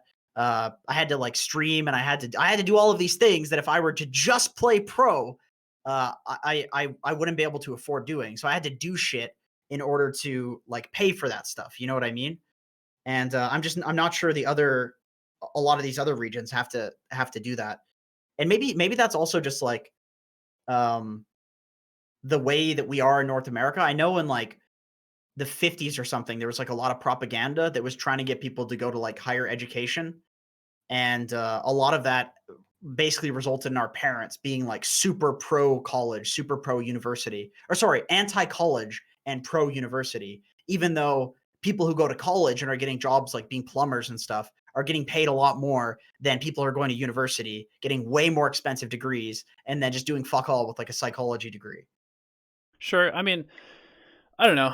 I don't like to give like I'm not a fan of these excuses, to be honest. I'm not trying to call you out in particular, but like I mean, it's like you haven't experienced it though. Like you don't know what you don't. Dude, what are you fucking talking about? I've been living on my own since I was 18. I moved out of my house at 18. Yeah, but you haven't had to. Like, I'm saying you haven't had to try to simultaneously go pro. What are you with talking everybody about? telling you Dude, you should just be better. What are you talking about? I've like not specifically talking about Dota, but I've moved across country. I've done all this shit on my own. Like if you want to do something, you will figure out a way to do it. I'm not trying to flame you, but I think that all these NA players being like, if we just had more infrastructure, we could be better Dota players. How about you just fucking get a job and work and then play Dota? Like because you can't. You don't have the time. Yes, you can. People scrim. You can, but it's harder. If you want it, if you want it that badly, you will figure out a way. That is my point. Well, I could stick a wooden spoon up my ass. That doesn't mean that it's like easy to do. It's possible, but it's harder. And when we're talking statistics, sure, you have to look at the because you can do something. You can flip a coin 10 times in a row and get heads every time. That doesn't mean it's not a difficult thing to do. In hard, imagine if you could flip a coin 5 Dude, times. Again, I'm not trying to attack you, man. I'm just saying that like there's a lot of NA Dota players that just expect themselves to be able to have an NA scene, and they don't even fucking work. Like why couldn't somebody that's like 6K and they want to go pro and they're like waiting on this league to maybe get them to be able to go pro. Why don't you just like try harder? You know, that's all I'm trying to say. Like, I feel like a lot of NA players are fucking lazy. Well, I agree with that. But that's the thing, is that a lot of the people that are still around that still play are like the degenerates. Because in order to stick around, you have to be fucking dumb. Right. Right? Because everybody here is like, you have to go to college, you have to do this, you have to do this, you have to do this. So I know so many people that have like tried and quit because they just want to go on like the beaten path of being like a software developer or something. But in other regions, it's more likely and it's better to be a pro gamer. And that's also a thing, is like in China, to be like a pro gamer is this like highly coveted thing. But in NA, it's like, you play video games, boomers think you're a fucking degenerate, right? Sure. I mean, there's Like, definitely some I can't. regional like bias in terms of the perception of what it is. I'm not disagreeing with that. All I'm saying is that like there's a lot of people who have become professional athletes by literally just never giving it. Like, dude, look at Michael Jordan. He was cut from his high school basketball team, and then he came back the next year and was like, I'm going to outwork every single person here. And then he did. And then he went to college and said, literally told his coach, I'm going to outwork every single person here. And then he did. And then he went to the NBA. And as a rookie, he literally, like, I'm watching this documentary on him. So he's talking about how he did this. And he's known for being a fucking asshole because he had the most insane competitive drive and like work ethic of any NBA player. He went to the Bulls and the team was like a shit show. And he figured out who the team leader was. And then he literally just outplayed that person until his teammates respected him. And then they followed him. Like, there is a path if you work harder than everybody else to get there. I agree. That's all I'm trying to say. I agree. Of course, that's true. I mean, I don't disagree with that. I just think it's like a insanely nuanced issue. Yeah, and I agree. It's always like, it's always painted over with like a broad stroke, but it's like, we're talking like global scale economics and like sociology here. It's a really fucking weird issue. You know? Totally. Like having this same discussion with traditional sports or like football or baseball or even another game would be a totally different conversation. You know what I mean? Because it's so specific to this is how Dota 2 is. You know. Anyway, let's see. Okay, Vinceptor says, when looking at pro players, a lot of them are at least somewhat able to play other roles.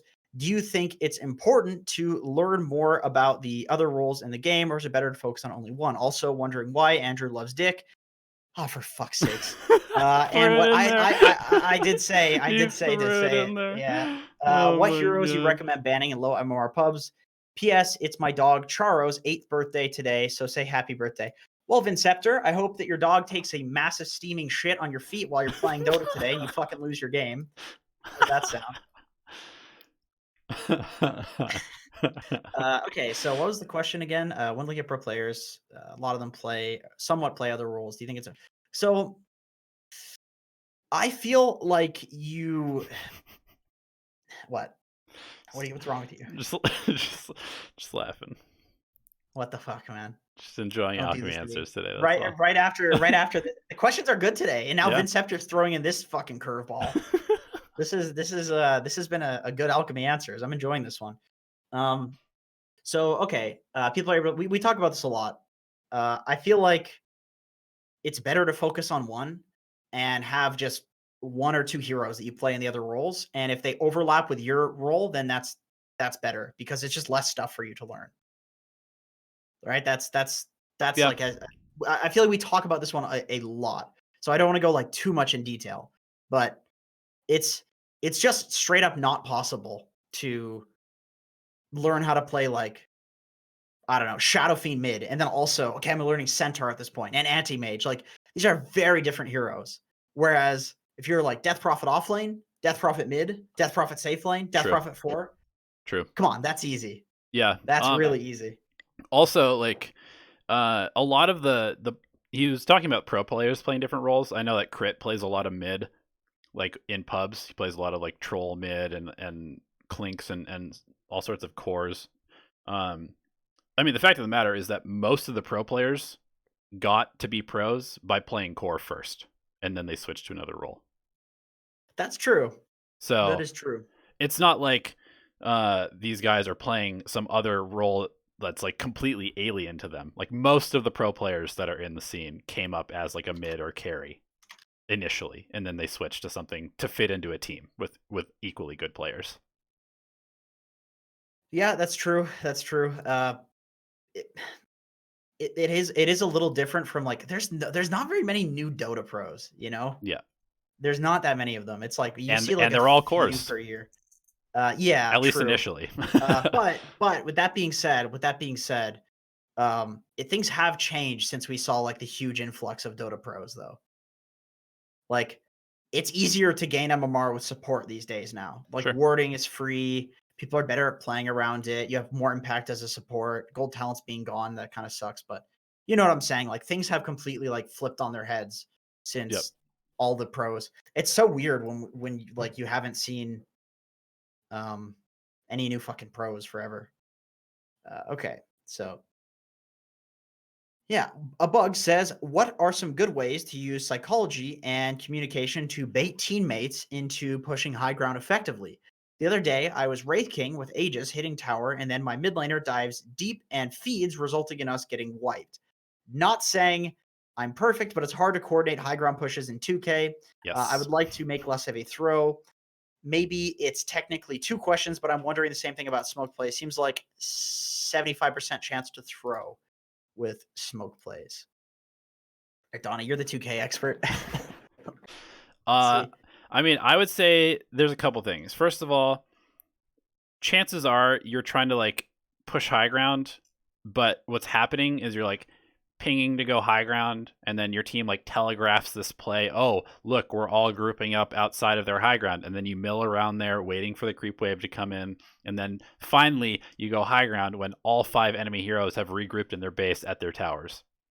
That's not a very successful way to push high ground in any bracket. Doesn't matter whether it's 2K or 9K. Like most high ground pushes happen successfully because certain conditions have been met, which are the other team's dead. The other team has no team fight cooldowns. You have an Aegis, or you have like a 25k net worth advantage. So if you're not meeting any of those 4 and you're trying to go high ground, chances are you are probably going to throw by doing that. Yeah. Also, it sounds like you're going high ground in the mid lane. I would just say, if you're ever going high ground mid, just don't do that. That's impossible. Yeah.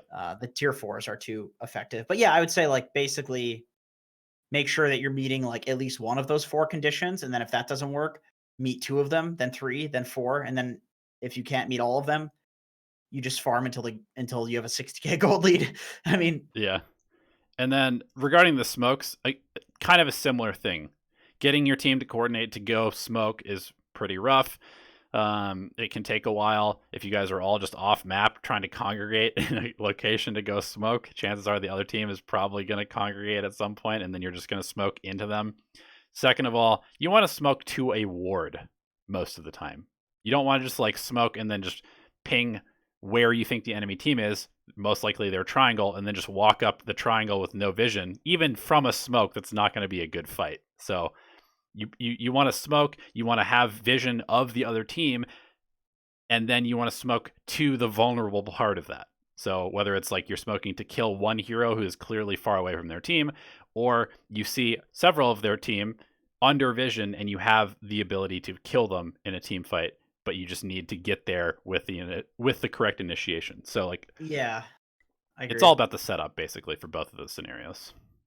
I would say that like most people don't know how to smoke in like lower bracket. Most people below like 6k don't do good smokes. It's literally just like smoking to an objective most of the time is just fine. Like you just smoke to where you want to be on the map. Yep. And if somebody's there, they're there and you kill them. But it's just to kind of like set up in an area.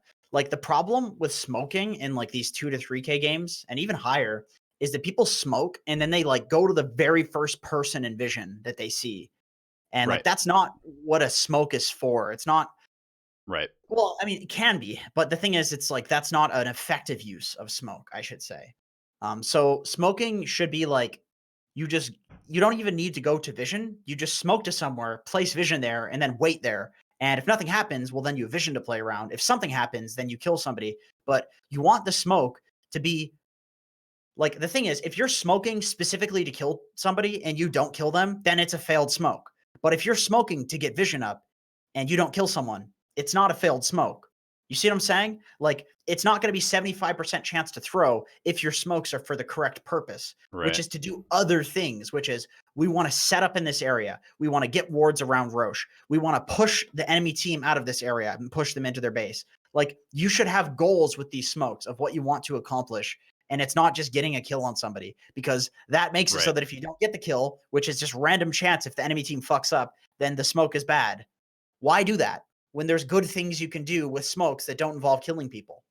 Yeah, it's the same thing as like the random team fights that we always see when we look at replay reviews. Basically, if you're gonna do anything in Dota, you should have some reasoning behind doing it. And so that's how you stop taking bad team fights, is that you actually define what team fight you want to take. That's how you stop throwing when you smoke, is you define what the smoke is supposed to accomplish. And it's not just, hey, we're smoking to find a kill, like Jenkins said. That's like never a good reason to get a smoke. It's, hey, we need to pick off this hero so we can get this objective afterwards. Yeah, that's like a Hail Mary if Right. that's your smoke play. But for most people, it's like they smoke, they just run at somebody, kill them, and then proceed to keep playing the game normally. Right. That's not it. Snowy says games are either 30-minute stomps or 60-minute long slogs with not much in between in my bracket. That makes me think that I should draft heroes that have power spikes in early game but still have some relevance in the late game, and just in case. I Yep. think those heroes just generally are good Yep. I right agree. now because there's so much fighting. But you farm heroes to get gold, but the games can still go late sometimes. What support heroes do you think have relevant power spikes at both stages in the game? Lane dominators such as Undying are susceptible to being useless late game. Yes, I would agree. I think that's a pretty shitty hero unless you're Pylai die. Yep. Pick Queen of Pain. Pick Tusk. Pick Earthshaker. Oh, Earthshaker. That's a good one. That's a good one. That is like a 1v5 late game king. Earthshaker's amazing. Yeah, No Tail and I Puppy are love that playing it hero. as a 5 too. Like, it's legit. I played Tusk as a 5 today, and I saw SVG picking Clockwork 5 and Tusk 5. Like, most 4s that are good at roaming and killing stuff are pretty good as 5s right now, because you just brawl. Like, you just brawl, and a lot of times Yeah. they're pretty good at like frontlining for carries too. I would more like look for supports to avoid. Yes. Like Undying is one I would avoid. I don't know, some like Shadow Demon, Crystal Maiden, unless you're really good at these heroes. Like, it's pretty obvious which ones are like the sick late gamers, like the ones with the big team fight things or some like ridiculous scaling. Yeah, I've been playing Shadow Shaman 5 a lot, actually, and it's been really good because inevitably the game gets to a point where nobody's shoving lanes, and I'm just like, give me that gold. Ooh, give me that dirty lane. Yeah, no, that hero's good. That's a solid hero. That's like the best. If somebody tasked me with getting from like a 3K account to 6K, I'd probably spend about 2K MMR of that playing Shadow Shaman. Yeah. Just because I can have control over the game. Even if the hero's shit tier, Yep. I would just do it to have control over the game. It's like Shaman, Because- Prophet 5. Both of those heroes can do kind Yeah. of similar stuff. Yeah, definitely. Kawadani says, I'll try to keep it short. I recently had a game where my carry mid and offline were all safe jungling. And you know what? Vince Scepter's the only fucking person on this goddamn channel that's going to put Jenkins likes cock in the thing. Legitimate. I'm just reading through this. I'm like, Kawadani's not going to do it. It's just Vince goddamn Scepter, piece of shit. Anyway, sorry. Playing bot. Okay, I got to read this again. I recently had a game where my carry, mid, and offline were all safe jungling and playing bot trying to kill the enemy wherever they showed up. I, meanwhile, was farming top, a free lane top as position 5. I kept asking my carry to come top and free farm when I joined pressuring bot. After the carry ignored, I asked for literally anybody to come take the free farm. Question is, do I continue to take the free farm as a position 5 if nobody else will take it, or do I need to go elsewhere? That depends. If you can fight, you go to your team and you fight. If you can't fight, you're the carry. Yep. That's it. That's all. That's really it. It's like, if you can fight in this patch and you're not fighting, you're griefing. But if you can't fight and you show up to fights and there's farm on the map in a lane that can be pushed, you're griefing. Yep. So just think, can we fight if I show up? If you can, fuck that lane. Nobody needs to go there. Not fine a couple of patches ago. In this patch, it's fine. But if you can't fight, then just pressure, push. No point in fighting if you can't, you know. Yeah. I also will say though that if your team is just constantly brawling and it's like kind of meh, like you're just like trading, a lot of the time it's better to just go shovel lane because gold is very important right now. Like there's a lot less gold. And so if there's like 4 heroes brawling with 5 heroes and like, the fights, it's just kind of like trading back and forth in the mid lane. And you just have one hero shoving down a lane, hitting their tier 2s, getting a ton of extra gold. And there's just like, the bottom wave, let's say, it's just 2 creep waves killing each other. All the gold's lost. But one hero is getting gold. Very, very, very high impact right now. Yes, it is. Yes, it is. And I mean, just because there's so much brawling too, having a lane shoved in is effectively going to have higher impact too. Yeah. Because people are like, "What the hell? I have to split push? Yep. I don't want to do that. I want to brawl." Sparky23 says, "How to survive with greedy drafts?" Though you don't right now. Yeah. Those types of games where somebody last picks a greedy mid hero like Medusa or Naga after a greedy safe lane pick like Spec AM. I've been learning playing position 1 and learning position 4 lately, and for both roles, it's either space is so hard to take or hard to make during games like this. Yeah, I So- mean, if you have a Medusa or Naga mid, they're the carry, straight up. So if you're Spectre, you go Necro, you go Vanguard, you go to Fusel, you fight. Yep. You fight. Yeah, I had a game today that, no surprise, we lost, where our final 3 picks were Underlord, Anti-Mage, and Templar Assassin. After our 2 supports were like fight heroes, and I legitimately, I think I was playing like position 4 Void Spirit. I like first picked it, and I was like, who do I fight with? That's not the worst draft. Like if TA goes for Blink and Underlord goes for, chances are you fucking idiot Underlord probably maxed his aura. So I'm just gonna take a wild guess and say that he was against a Monkey King too, so it was like he got fucked. The TA was against the DOT, was against Death Prophet, and then the Anti-Mage was against like some other hero that owned him. So I basically spent the entire game at their tier 3s, just like pulling waves and stuff like that. Did you win? No, we got pooped on. I was gonna say my response to this: if you have some greedy asshole picks, then you just got to make a ton of space. You play on their side of the map. I've been doing that a lot lately because it really feels like if you try to run into the enemy team when you can't fight them, there's like nothing to be done. Yeah, you have 0% chance to win the game. There's no way to win. There's no way to win. So I just go to their tier 3s and pull the entire team there and try to give my team some space until we can fight. Yep. For some reason, I've just been finding success with that lately. Yeah, I mean, it works a lot of the time. This game it didn't, but at the end of the game, I had the enemy team flaming me. They're like, "Nice job being at our tier 3s." I was like, if you're complaining that I was at your tier 3s, then I was doing a good job. Yeah, that's true. That's true. So I think Monkeys Forever is a good player, even though he calls me by my color in pubs. Hey, Orange, go here. God, why do people do that, man? It's such a Dota thing. Why is my blue player going back here? to that's where I definitely agree with you on like the way NA Dota players are, is like for some fucking reason they do stuff like that. That's some like psychopath shit, but everybody does it. So like if you don't do it, you're weird. Like call people you know by their color. There's some weird like sociology, like psychology. There's this weird high MMR clique in Dota. It's just like being in high school. There's like high MMR Dota players. It's like high school in terms of how they treat each other. It's an NA thing though. It's an NA thing is the weird thing. Oh my god, Gray is so shit. Dude, Gray's fucking insane. What is he doing? Who is that? Any high MMR Dota player. True. Woo! They do that as well. God, I fucking hate NA Dota. Party says, I absolutely hate the recent patches. As a pause 5 player, so I started playing in the We Play 1v1 tournaments, but god, I'm bad at mid. In a pure 1v1 with a nuking hero like Lina, Puck, CM, both players get the same hero.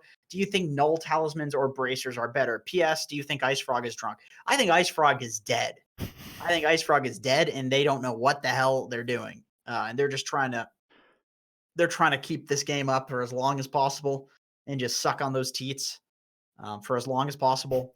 Man, I'm terrible at 1v1s. I legitimately lose to like I'll like 1v1 people in coaching and lose to them, like Archon ancient players and shit. So Yeah. I don't know. I'm garbage. I hate the idea. I can't wrap my head around 1v1s. I can't find them like useful at all. I hate them. I think they're so in a vacuum and useless. So I like despise them, and as a result, like I just never think about them. Yeah, I mean, I feel like 1v1s are basically all about like getting an advantage through taking a good trade here or there, and then just like having more regen than them all the time at that point, and then slowly like building a stat advantage with, like these little stat. That's what I remember from watching like the SF 1v1 tournaments and stuff like that. Is Dude, basically just like, if you take a good it's trade, then you have an extra salve. The other person doesn't have salve. They have to wait for their salve to get there, and then you get like 3 or 4 extra creeps because they can't be near the wave. And then you have a wraith band when they don't, and then you can out deny them. And then you have another salve it's before so they do. dumb though, Yeah. because it's like if the way SF is played in pubs now is like the safest motherfucking thing ever. You start with like 7 mangoes and raise the wave to get level 2. Like there's no I hate this mechanical skill. There's no mechanical skill at all involved in this shit. Everybody plays the safest way to get through each wave. Yeah. Nobody puts them themselves out of position to take bad trades. You just sit somewhere where it's if you want to walk up my high ground, try to raise me, I'm going to kill you for that.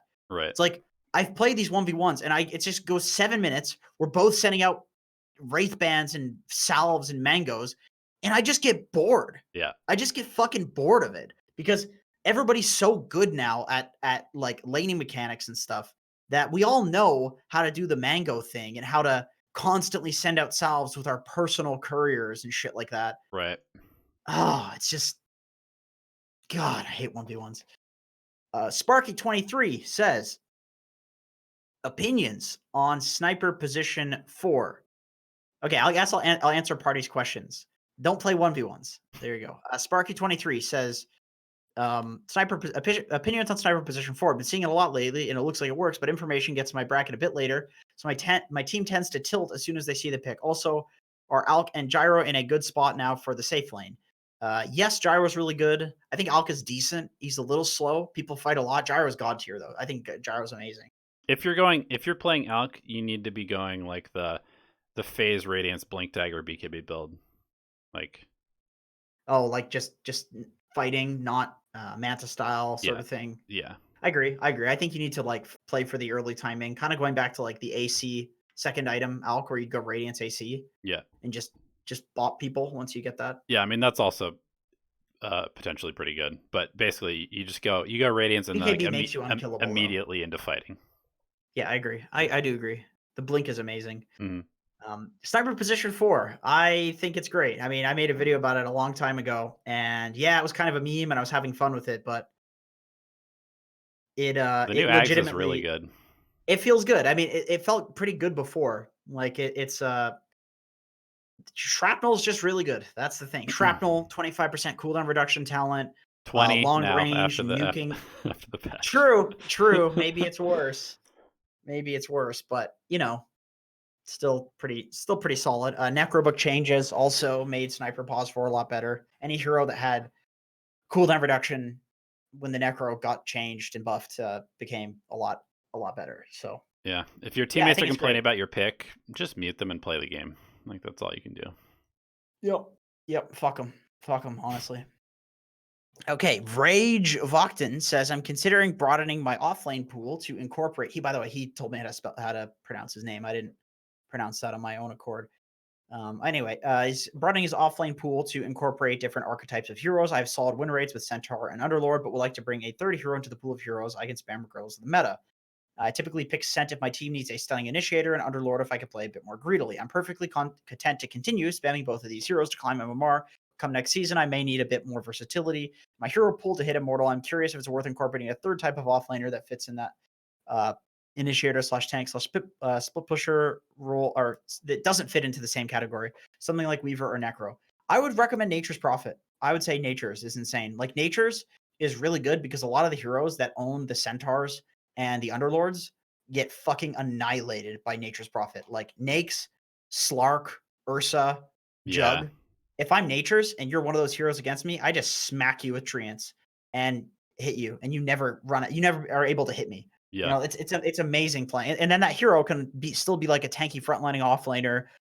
You can, if you build auras, you can also build into Orchid and be like a carry. It's a split pushing hero. It's awesome. You should play that hero. I really recommend it. This hero is always good. Dude, I played I was playing position 4 co-op, and then I had a Nature's in my lane, and we were against an Ursa +1, and the Ursa was like, "Oh, I'm gonna dominate my lane," and we fucking destroyed Dude, him. yeah, that is not a possible matchup. It was so fun. I don't even know what you do on Ursa against those heroes, because like he's a dog shit jungler. Yeah.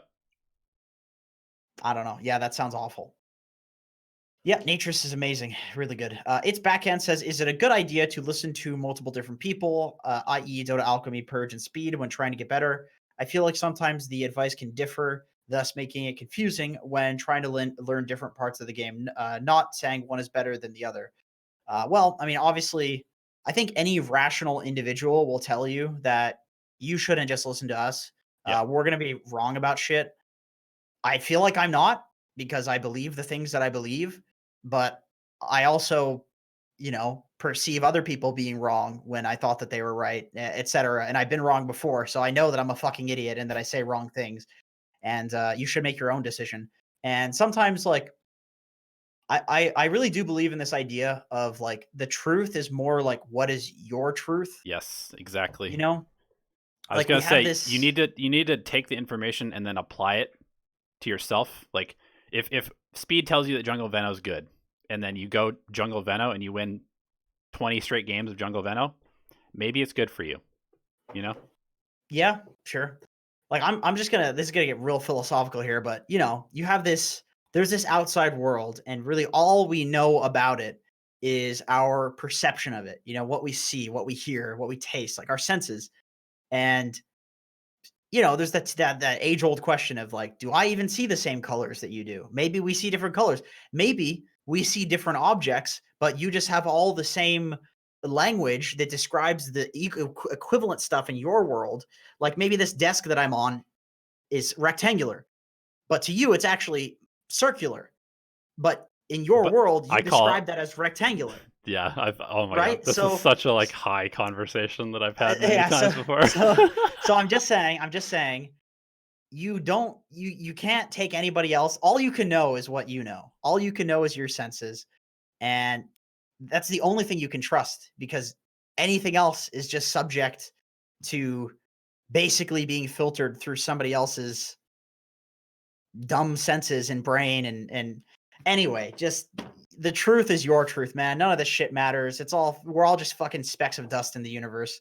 I would just believe whatever makes your life better and happier and more productive. Nothing else really matters.